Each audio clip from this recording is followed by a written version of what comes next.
What's going on, pursuers? Welcome to The Pursuit of Calling, the podcast that provides you with the strategies and tools needed to successfully discover and pursue your calling.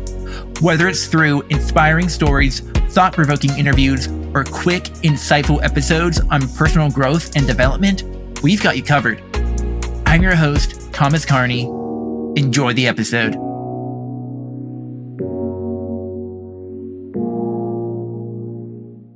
Let me ask you a question. Have you ever felt like you're doing everything right and still not moving forward? I know I have. There was a season where I kept asking myself a question I just couldn't shake. Why do I feel stuck? I was working full-time as a web and mobile app developer. I was dealing with chronic pain. I was trying to build a coaching business, staying consistent with this podcast. I was trying to grow my faith, read my Bible, spend time with my friends, and honestly, it felt like I was grinding myself into the ground. What made it worse was that I thought I should be able to handle all of it. I kept thinking, maybe I need to work harder. Maybe I just need to be more disciplined. Or maybe I need to push through whatever this mental gymnastics I'm trying to do is. But eventually, I realized something surprising. The problem wasn't my effort. The problem was that I never stopped long enough to understand what was actually happening. I was constantly moving, constantly doing, constantly consuming, but never reflecting. And that's what makes today's topic so important. Because one of the biggest lessons I've learned from John Maxwell's 15 Invaluable Laws of Growth is this.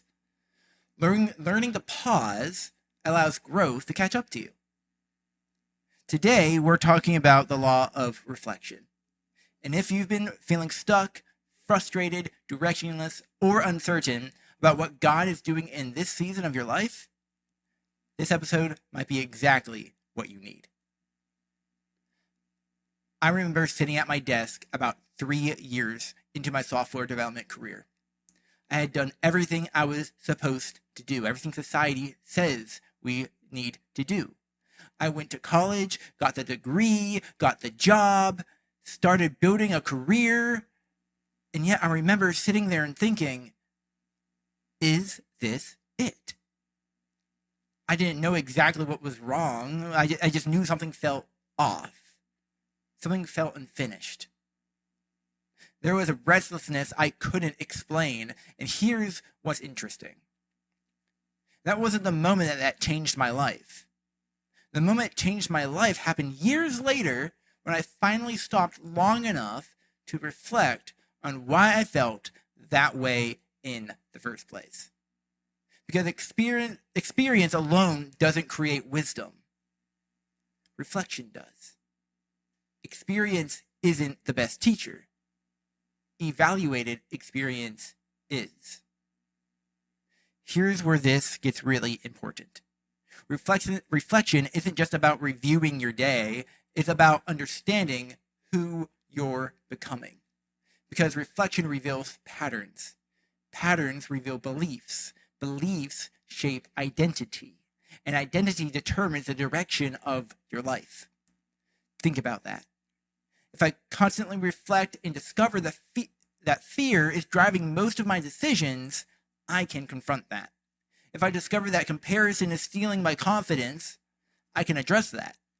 If I discover that God has been opening the same door repeatedly, time and time again, and I've been ignoring it because I'm afraid, I can finally take action. Without reflection, those patterns stay hidden. The question isn't whether you're going to be shaped. The question is, what is shaping you right now? One of the principles John Maxwell teaches is in the 15 Valuable Laws of Growth is the law of reflection. He says, learning to pause allows growth to catch up to you. I love that because so many of us we're constantly moving. To new projects, to new goals, new books, new podcasts, new responsibilities, new distractions. We're always chasing the next thing. Shiny object syndrome, anyone? But growth often happens when we stop to reflect. Reflection turns experience into insight, and insight creates wisdom. The question that generated the most discussion during one of our Pursuer Circle groups recently was this: do you intentionally create space to reflect, or are you constantly moving? And honestly, the question exposed something in almost every person in the room. Almost every person admitted some version of the same thing. Like, I'm always go, go, go. I don't really stop. Or I move on before I process the experience I just had. Because most of us don't intentionally create a space to think. We react, we respond, we consume, but we rarely pause. If you're always moving, you'll never hear what God is trying to teach you. What happens when you never slow down long enough to process life? You repeat mistakes. You miss lessons. You stay confused longer than necessary. And you keep asking God for answers He already gave you.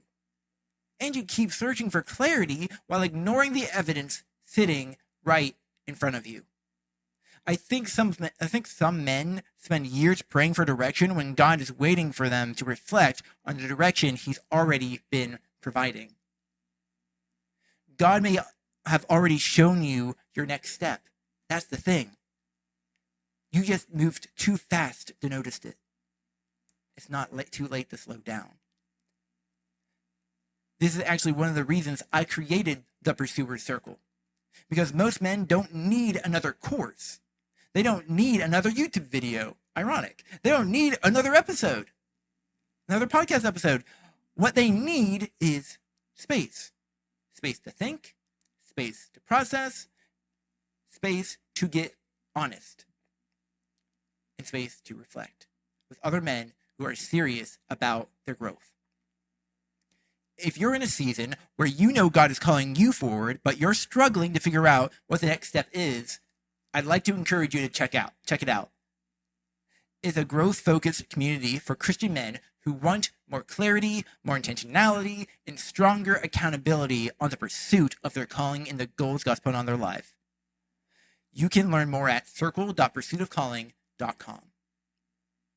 And that will also be in the description of the YouTube video and in the show notes.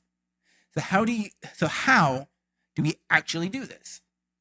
For me, reflection isn't some complicated process. It's become a daily habit for me. Every morning during the week, at least 5 or 6 days during the week, I spend time preparing for my day ahead. Every evening, I spend time reflecting on how the day actually went. Pretty simple concept. Think about it like this. Preparation helps me live intentionally, and reflection helps me learn intentionally. And both matter. Because if all I do is prepare, I never learn from what happened. And if all I do is reflect, I will never apply what I learned. I found that growth happens in the tension between those two areas. In the mornings, you can ask, the morning asks, what do I need to focus on today? The evening asks, what did today teach me? And honestly, that simple habit has exposed things about myself that I never would have noticed otherwise. For example, I've written down multiple times that one of my biggest distractions is social media on my phone.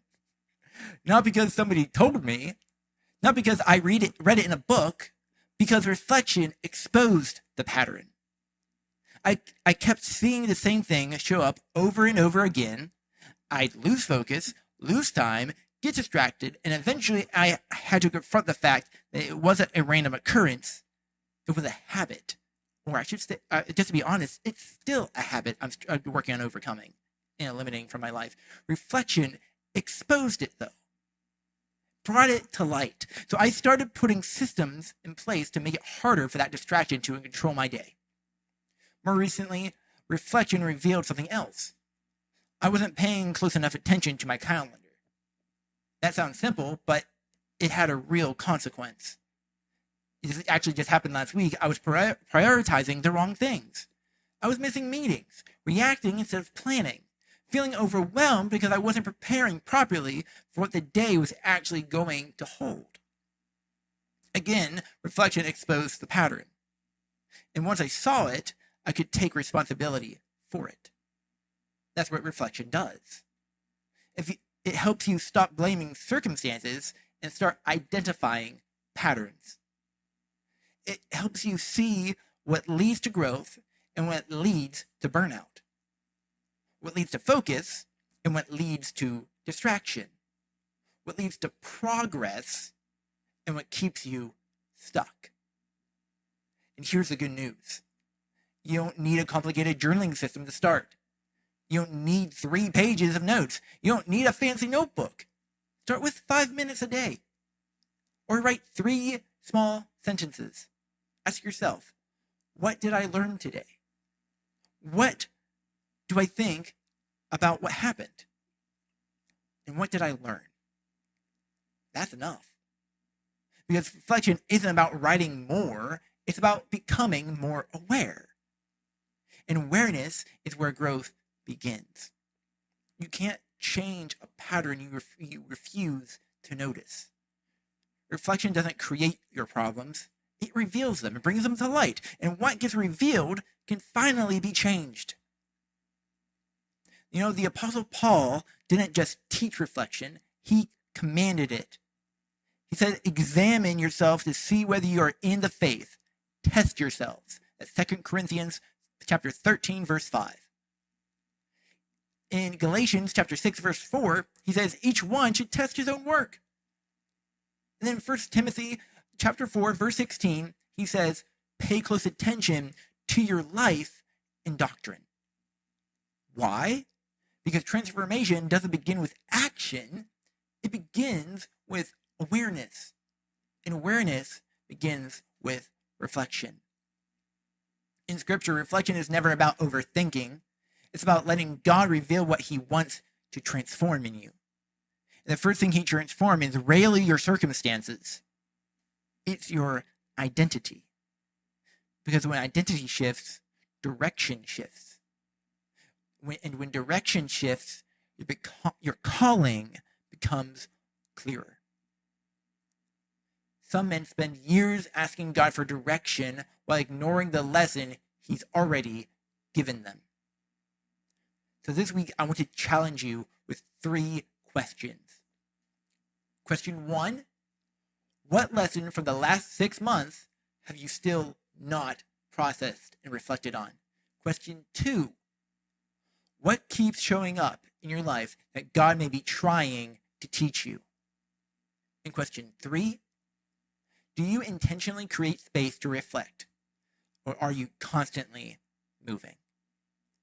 Be honest. Not who you want to be. It's not about who you want to be. It's about who you actually are right now. Because awareness is where growth begins. You don't need more experiences. You need more wisdom from the experiences you've already had. Reflection is where God turns experience into insight. Insight into growth, and growth into the person he created you to become. Your calling isn't just discovered through action. It's also discovered through reflection. Thanks for listening to this episode of the Pursuit of Calling podcast. If this episode challenged you, share it with another man who is in a season of transition. And if you're ready to stop drifting and start growing intentionally, I'd love to invite you to apply for the Pursuer Circle at circle.pursuitofcalling.com. And guys, thank you again for listening to this episode. Until next time, keep pursuing your calling, do it well, pursue who God has created you to be, and I'll see you next time. Peace.